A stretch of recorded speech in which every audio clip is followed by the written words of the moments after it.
आज का जो हमारा विषय है वो है generic skills and entrepreneurship development. तो ये जो सब्जेक्ट है इसका जो उद्देश्य है वो ये है कि आजकल के दौर में जहाँ इतना कंपटीशन का ज़माना है, स्टूडेंट्स को पढ़ाई के अलावा कुछ ऐसी स्किल्स भी चाहिए जो उन्हें अच्छी एम्प्लॉयबिलिटी दिला सकें। तो इन स्किल्स को हम जेनरिक स्किल्स को एम्प्लॉयबिलिटी स्किल्स भी कहते हैं, क्योंकि इनकी हेल्प से मदद से आप एक अच्छा रोज़गार पा सकते हैं। और इसी के साथ दूसरा वर्ड है एंटरप्रेन्योरशिप डेवलपमेंट। तो एंटरप्रेन्योरशिप का मतलब है कि हम जानते हैं कि जितने लोग आज शिक्षा ग्रहण कर रहे हैं उनमें से सभी को रोज़गार नहीं मिलता है, सभी को नौकरी नहीं मिलती है। इसके अलावा किसी भी देश में कि अगर तरक्की चाहिए, समृद्धि चाहिए, तो उसके लिए ज़रूरी है कि वहाँ पर एंटरप्रेन्योर हों, मतलब वो लोग जो अपना खुद का रोज़गार कर सकें, वो लोग अपना खुद का काम कर सकें, वो अपना काम खोल सकें और उल्टा लोगों को रोज़गार दे सकें। तो इस उद्देश्य से ये सब्जेक्ट जो विषय है हमारे करिकुलम का हिस्सा बन चुका है। जेनरिक स्किल्स और एंटरप्रेन्योरशिप डेवलपमेंट का जो फर्स्ट अध्याय है, चैप्टर है, वो हम करने जा रहे हैं। सबसे पहले है इंट्रोडक्शन टू जेनरिक स्किल। इसकी इंट्रोडक्शन क्या है? अगर हम डेफिनेशन की बात की जाए तो skills to be define the person's ability to do the work and cope up with the existing working environment. क्या मतलब है इसका? कि जो स्किल्स इंसान की जो एबिलिटी है काम करने की, उन्हें डिफाइन करे, और जो वर्किंग कंडीशंस है, काम करने की जो हालात है, कंडीशंस हैं, उनके साथ अपने आप को कैसे ढालता है। इसके अलावा the skills are considered to be the masterpiece of one's own self individually. ये स्किल्स सभी में एक समान नहीं हो सकती, हर इंसान की अलग अलग स्किल हो सकती है। A person exhibits different skills from time to time. एक इंसान अलग अलग समय में अलग अलग स्किल्स को शो कर सकता, दिखा सकता है। वो है उसके समय समय पर किस चीज़ की ज़रूरत पड़ती है। तो अगर किसी भी इंजीनियरिंग स्टूडेंट को स्किल्स की बात की जाए तो जो ज़्यादातर सिखाई जाती हैं वो दिखाई जाती है टेक्निकल स्किल, और इसे एजुकेशन स्किल्स भी कहा जाता है। जैसे इलेक्ट्रिकल इंजीनियरिंग के स्टूडेंट्स को ये सिखाया जाता है कि इलेक्ट्रिकल में सर्किट कैसे डिज़ाइन करना है, कैसे फॉल्ट ठीक करना है, इलेक्ट्रिकल को कोई फॉल्ट पड़ता है। मैकेनिकल के स्टूडेंट को ये समझाया जाता है कि आपने मशीन्स को कैसे कंट्रोल करना है, मशीन्स को कैसे चलाना है। कंप्यूटर इंजीनियरिंग को प्रोग्रामिंग के बारे में बताया जाता है। इसी तरीके से ये सारी स्किल्स जो हैं टेक्निकल स्किल्स में आती हैं। लेकिन इनके अलावा हमें एक और स्किल की ज़रूरत है जिसे कहा जाता है जेनरिक स्किल।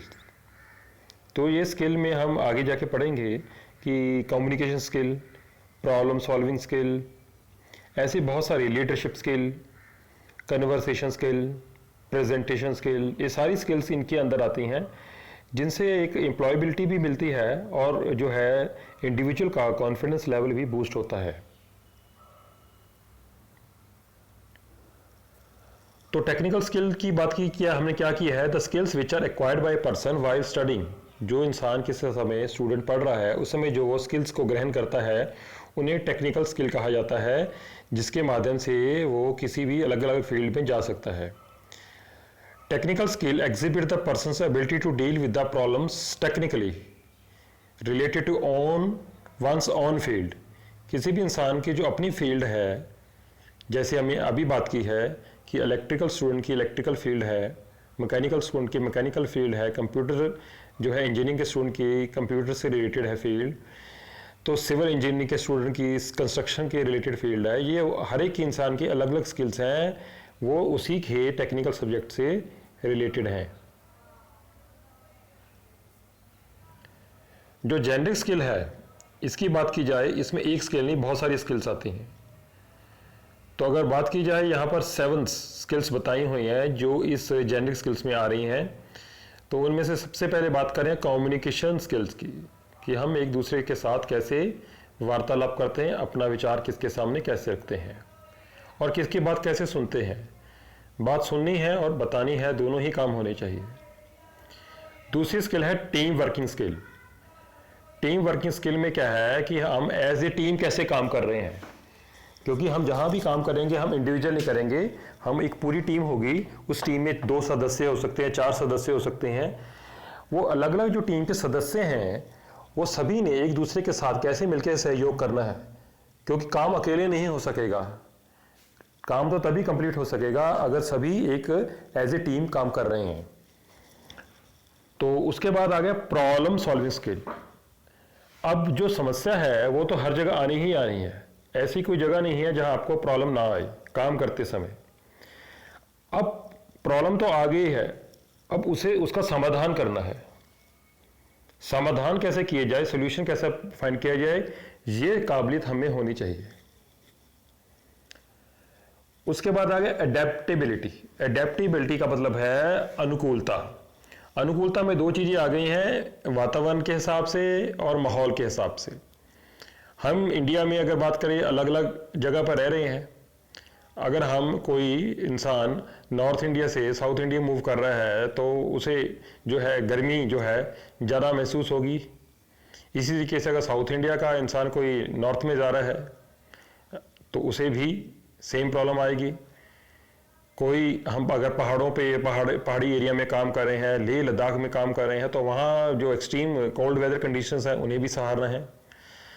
तो एक तो इन्वायरमेंट के प्रति हम अगर अलग अलग जगह पर जा रहे हैं तो हमें उनके हिसाब से अपने आप को अनुकूल करना है।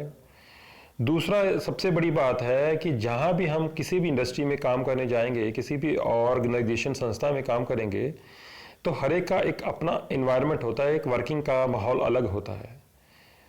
तो हमें उस माहौल के हिसाब से अपने आप को अनुकूल अडेप्ट करना है। शुरू में मुश्किल आती है, फिर धीरे धीरे जब हम उस माहौल के प्रति अनुकूल हो जाते हैं, अडेप्ट हो जाते हैं, तो हमें भी आसानी होती है और हमारी जो एफिशिएंसी है, काम करने की आउटपुट है, वो भी बहुत ज़्यादा बढ़ जाती है। तो जैसे हम घर में रह रहे हैं या जैसे पहले काम कर रहे हैं, जगह पर रह रहे हैं, ज़रूरी नहीं है कि वैसा ही माहौल हर जगह मिलेगा। ठीक है, हम 100 लोगों को चेंज नहीं कर सकते, वहाँ का कंपनी का एनवायरनमेंट नहीं चेंज कर सकते, कंपनी का वर्किंग जो माहौल है उसे नहीं चेंज कर सकते हैं। हमें ही अपने आप को उस काम के प्रति अपने आप को चेंज करना है।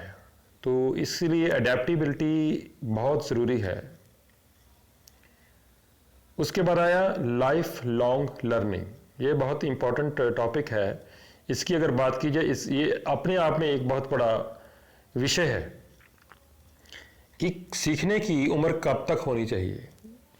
तो इसका जवाब है कि सीखने की उम्र जो है, जब तक हमारे में सांस है तो हम कुछ ना कुछ सीखेंगे और सीखना भी चाहिए। हर इंसान अपने रोज़ की मर्रा की ज़िंदगी में कुछ ना कुछ नया सीख रहा है। उससे उसकी पर्सनैलिटी भी इम्प्रूव होती है, उसकी नॉलेज भी इम्प्रूव होती है और उसे एक अच्छी प्रॉस्परस और हैप्पी लाइफ जीने के लिए ज़रूरी है कि जो लाइफ में डेली चेंजेस आ रही है उनको देखे, समझे और कुछ ना कुछ सीखे। तो सीखना जो है एक लर्निंग प्रोसेस से है, वह सारी ज़िंदगी चलता है। हम सोचते हैं कि हम स्कूल में से पास आउट हो गए हैं तो बस आगे हमने कुछ नहीं पढ़ना है। फिर बात करें कॉलेज की, फिर करें यूनिवर्सिटी की, वहाँ भी पढ़ लिए, अब हम आ गए हैं काम करने की जगह पे, तो हम कहेंगे अब तो हमने बस काम करना है और हमने जो है बस आराम करना है। ऐसा नहीं है। काम करते समय भी नई टेक्नोलॉजी आएगी, रोज़ की नई प्रॉब्लम्स आएंगी, रोज़ के नए टारगेट होंगे, तो उनको हमने रोज़ ना कुछ सीखना है। ये सीखना ज़रूरी नहीं है काम के रिलेटेड है, ये हमारी पर्सनल लाइफ में भी है। हम अपने निजी जीवन में भी कुछ ना कुछ रोज़ अनुभव करते हैं, उस अनुभव से आने वाले टाइम को हम सुखद और शांतमय बनाते हैं। तो लाइफ लॉन्ग लर्निंग का उद्देश्य है कि सारी ज़िंदगी कुछ ना कुछ सीखना है। फिर आगे हमारे पास 6th और 7th जो है जेनरिक स्किल का हिस्सा है, self esteem, ethics and integrity. तो इनका मतलब है कि हमारे में जो है सेल्फ का मतलब अपने आप में, एस्टीम क्या है, हमारी भी अपनी पहचान है और एथिक्स का यहाँ है मतलब नैतिकता। तो काम करने में इंटीग्रिटी का यहाँ मतलब है ऑनेस्टी, ईमानदारी। तो हमारी अपनी जो है एक पहचान होनी चाहिए, हमारे जीवन के कुछ नियम होने चाहिए, रूल्स होने चाहिए, और उन नियम्स पे हमें चलना चाहिए।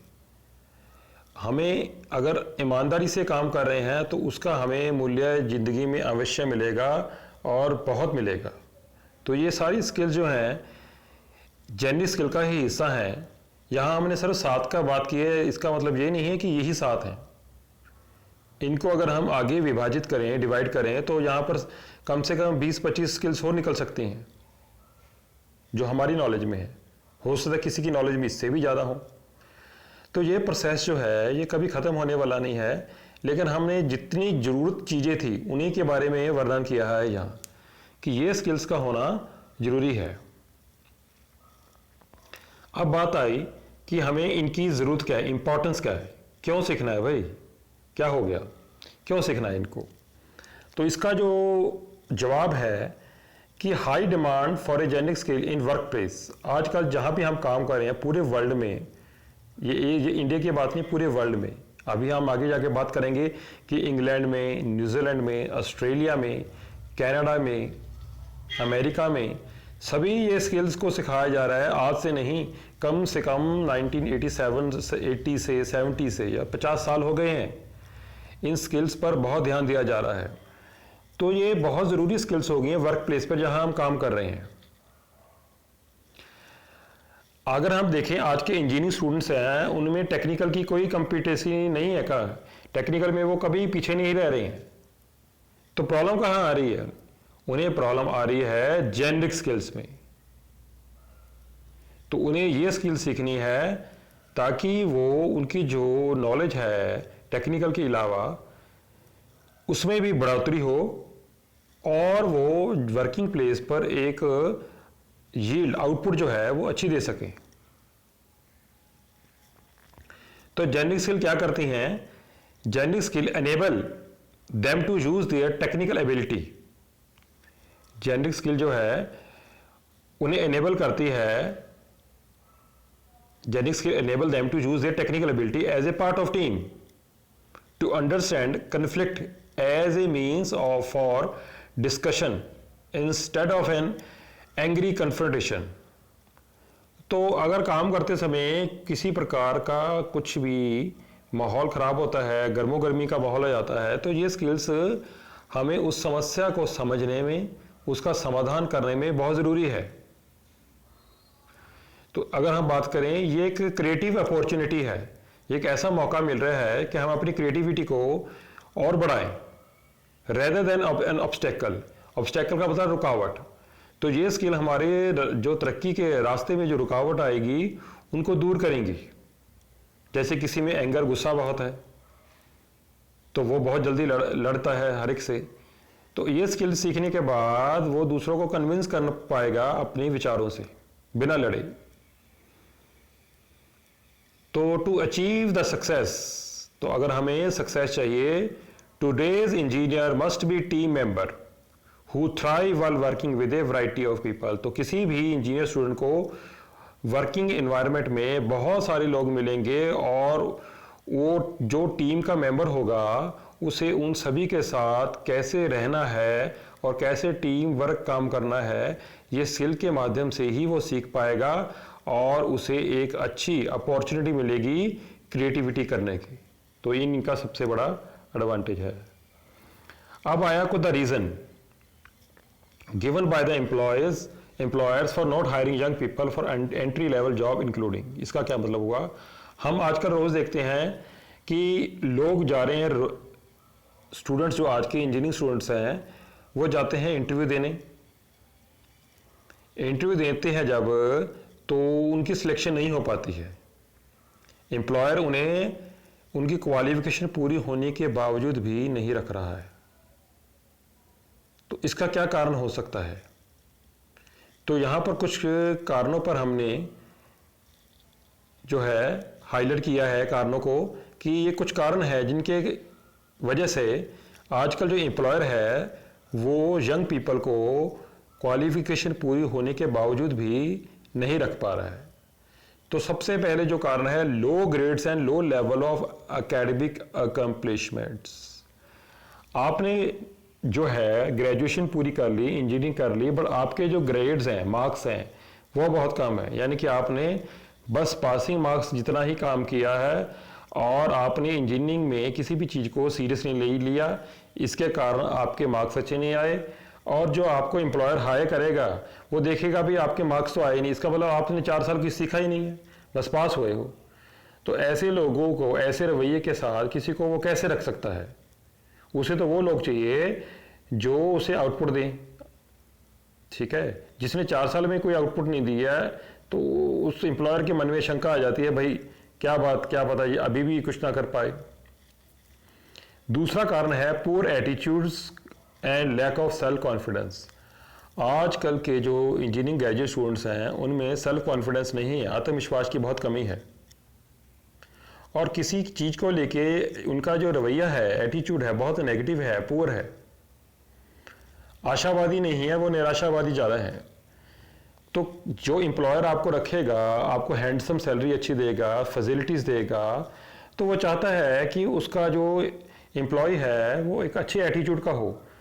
वो नेगेटिविटी में भी पॉजिटिविटी ढूंढ रहे हैं, और हाँ पॉजिटिविटी होते भी नेगेटिविटी को ग्रहण कर रहे हैं। तो ऐसा एटीट्यूड वाले इंसान को वो प्रेफर नहीं करेगा। फिर जो लोगों के पास कोई लैक ऑफ गोल है, कोई उद्देश्य ही नहीं है कंपनी में जाकर क्या करना है, उनमें कोई मोटिवेशन ही नहीं अंदर, ऐसे लोगों को भी जो है एम्प्लॉयर है वो प्रेफर नहीं करता है, एक अच्छी क्वालिफिकेशन होने के बावजूद भी। फिर समस्या आती है कि जिस इंडस्ट्री में हम इंटरव्यू देने के लिए गए हैं, हमने बस मुंह उठाया और चल दिए, किसी भी चीज़ की कोई प्रेपरेशन नहीं की। अगर जिसने आपको रखना है उसने आपसे कुछ क्वेश्चंस तो पूछने हैं। अगर 10 क्वेश्चन पूछे हैं, आपने एक का जवाब, 2 का जवाब दिया है, तो उसको आपके एंट्री लेवल पे ही जो है सेटिस्फेक्शन नहीं मिल रही है कि अभी तो कुछ जवाब भी नहीं दे रहा है, इसका मतलब इसको कुछ आता नहीं है। आता हो सकता है आपको हो, लेकिन आपने प्रेपरेशन नहीं किया, तैयारी नहीं किया, उसे रिवाइज नहीं किया है, तो मौके पर आपने एक अच्छा आउटपुट नहीं दिया है। तो ये भी कारण है कि जो इंटरव्यू वाला जो है एम्प्लॉयर है वो आपको रखने से गुरेज करेगा। फिर जो तीसरा कारण है lack of enthusiasm, lack of drive, little evidence of leadership potential. हर जो एम्प्लॉयर चाहता है कि उसके एम्प्लॉय में एक लीडरशिप क्वालिटी हो। वो अगर टीम का जो है लीडर मेंबर बनाया जाता है तो सभी टीम को लीड करे, और उसको जो है इंजीनियरिंग स्टूडेंट जो इंटरव्यू देने आया उसमें वो क्वालिटी नज़र नहीं आ रही है। तो ये क्वालिटी नहीं है तो वो आपको नहीं रखेगा जॉब के लिए। फिर आया excessive interest in security and benefits, unrealistic salary and demand. आजकल के जो है नौजवान जो हैं वो सोचते हैं कि जब हमें कोई एम्प्लॉयर रखेगा तो हमारी जो मांग है वैसी सैलरी दे, हमारी मर्जी की सैलरी दे, हमारी मर्जी के हमें पर्क्स दे, फैसिलिटीज़ दे, हमारी मर्जी के हम वर्किंग पे आए, लेट आए, छुट्टी हमारी मर्जी की हमारे को दे, ऐसा नहीं होगा। तो आपकी जो डिमांड है वो ऐसी है जिसको वो सामने वाला पूरा नहीं कर पाएगा, और वो पूरा करना चाहिए भी नहीं, क्योंकि आपको ज़रूरत है, उसको तो कोई ना कोई मिल ही जाएगा। अगर आप अच्छी आउटपुट दिखाओगे हो तो हो सकता है आपकी डिमांड पूरी भी हो आने वाले टाइम में हो। लेकिन एंट्री लेवल पर आपकी जो सैलरी डिमांड है और पर्क्स की डिमांड है, हमें ये चाहिए वो चाहिए, ये अननेसेसरी है, इनकी कोई ज़रूरत नहीं थी, तब भी आपने डिमांड की। उसके बाद आए inadequate preparation for type of work, inappropriate background. आपने किसी भी काम को आपको दिया गया और आपने उसकी कोई अच्छी तरह प्रेपरेशन नहीं की, कोई तैयारी नहीं की, और उसका रिजल्ट क्या हुआ कि जो आउटपुट है बहुत बुरी थी, सेटिस्फैक्ट्री नहीं थी। तो ऐसे समय में आपको नौकरी पर रखेगा, अगर रखेगा तो निकाल देगा। फिर आप में कोई एक्स्ट्रा करिकुलर एक्टिविटी में हमें नहीं है, हमें कोई भी करिकुलर एक्टिविटी है वो भी नहीं है, बस काम करना आता है, वो भी थोड़ा थोड़ा, बिना किसी प्रेपरेशन के। तो कोई एक्टिविटी, आपको कोई ऐसा इंटरेस्ट होना चाहिए जिसके लिए आपको भी मोटिवेशन मिले और कंपनी को कुछ फायदा हो। और उसके बाद है कि रीडिंग और राइटिंग जो बेसिक स्किल्स हैं, ये भी कभी बहुत लोगों में हमने देखा है नहीं है, बस पेपर दे दिया ठीक ठाक और नंबर आ गए, ना तो उनमें कोई रीडिंग स्किल्स है ना राइटिंग स्किल्स है।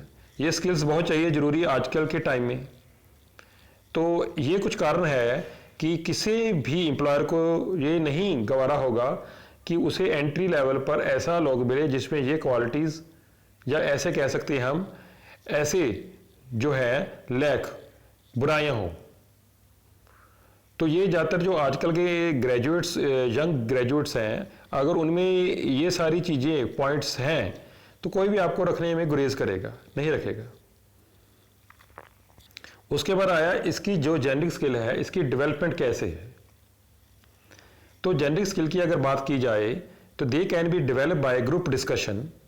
हमने अगर ये स्किल सीखनी है तो उसका सबसे अच्छा माध्यम है ग्रुप डिस्कशन। ग्रुप डिस्कशन क्या है कि हम किसी भी टॉपिक को दो टीमें बांट देते हैं। एक टीम को उसके फेवर में बोलना है, एक टीम को उसके अगेंस्ट बोलना है। वह आप किसी विषय में किसी चीज़ के तरफ हो या किसी चीज़ के अगेंस्ट हो। जैसे हम बात करें, अगर एग्जांपल दे रहे हैं, नोटबंदी हुई है, हिंदुस्तान में हुई थी, तो दो टीम बना ली गई। एक, नोटबंदी का क्या फ़ायदा हुआ, दूसरा है नोटबंदी का क्या नुकसान हुआ। तो ये टीम आपस में एक दूसरे के विचार बताएंगी। उससे क्या होता है कि एक दूसरे की नॉलेज भी बढ़ती है, और अगर आप अपने पॉइंट पे ठीक हो तो आपको एक प्लेटफॉर्म मिलता है, एक माध्यम मिलता है अपने आप को प्रेजेंट करने का। तो इससे आपकी जो है कम्युनिकेशन स्किल भी बढ़ती है और आपको जो है कॉन्फिडेंस लेवल भी आपका बढ़ता है, बूस्ट होता है। फिर है पब्लिक स्पीकिंग। जब आप पब्लिक में बोल रहे हो तो आप में स्पीकिंग, लिसनिंग और कॉन्फिडेंस लेवल जो है बहुत बढ़ता है। एंड प्रेजेंटेशन, अब आप पब्लिक में बोल रहे हो कुछ, या फिर अपनी कंपनी में आपने कोई प्रोजेक्ट आपको दिया गया है, तो आपको वो प्रोजेक्ट किसी दूसरी कंपनी को जो है हमें प्रेजेंट करना है कि वो हमारे जो कंपनी, जो हमारी कंपनी से के साथ टाई अप करना चाहती है, और उसे आपने प्रेजेंट करना है। तो आप किस तरीके से अपनी कंपनी का प्रोजेक्ट सामने रखते हो दूसरे के, और वो इम्प्रेस हो सके और आपकी कंपनी में इन्वेस्टमेंट के लिए या आपके साथ टाई अप करने के लिए, कंपनी के साथ टाई अप करने के लिए वो राजी हो। तो ये एक कुछ माध्यम है जिनसे हम अपनी कम्युनिकेशन स्किल जो है इंप्रूव कर सकते हैं। फिर दूसरा पॉइंट है cooperative learning. Cooperative learning environment for team work. So team के लिए जो जेनरिक स्किल के माध्यम से एक टीम इकट्ठे मिलकर काम करती है और उनमें कोऑपरेटिव लर्निंग का एनवायरनमेंट जो है वो पैदा होता है। तो उसके लिए क्विज जो है, जैसे एग्जांपल दी हुई है, क्विज एक अच्छा माध्यम है कि क्विज के माध्यम से, क्वेश्चनिंग से हम एक दूसरे के साथ कोऑपरेटिव मैनर में भी काम करते हैं और एक अच्छा एनवायरनमेंट जो है वो जनरेट होता है। However, skills on the team management still needed to be improved. Active and cooperative learning have contributed a lot on the confidence level on the problem solving skill. तो हमें एज ए टीम जब काम करते हैं तो हमारी company में एक प्रॉब्लम कभी आती है तो हम उस प्रॉब्लम को सॉल्व करते हैं, तो उससे एज ए टीम हमारे में कॉन्फिडेंस लेवल बूस्ट होता है। हम एक के साथ दूसरे के साथ कोऑपरेटिव मैनर में बात करते हैं और एक्टिवली हम जो है कंपनी में अपने आप को इन्वॉल्व करते हैं। तो जेनरिक स्किल की जो डेवलपमेंट है वो काफ़ी माध्यम से हो सकती है, जैसे discussion, group discussion, public speaking, presentation, cooperative manner के साथ लर्निंग, क्विज़ एक अच्छा माध्यम है, प्रॉब्लम सॉल्विंग स्किल। तो ये कुछ माध्यम है जिनके थ्रू हम जो है कम्युनिकेशन स्किल, जो जेनरिक स्किल है वो डेवलप अपने आप में कर सकते हैं। तो आज जो हमने सीखा है वो जेनरिक स्किल का में क्या प्रॉब्लम आ रही है, आजकल के जो है नौजवानों को रोज़गार नहीं मिल रहा है, और इसको हम कैसे डेवलप कर सकते हैं, और इसकी जो बेसिक डेफिनेशंस है, इसके क्या 7 जो हमें पॉइंट्स पड़े हैं उनके बारे में हमने डिस्कस किया है। और जो अगला पार्ट है वो हम अपने अगले टॉपिक में कवर करेंगे कि इन स्किल्स को कैसे हम क्लासीफाई कर सकते हैं।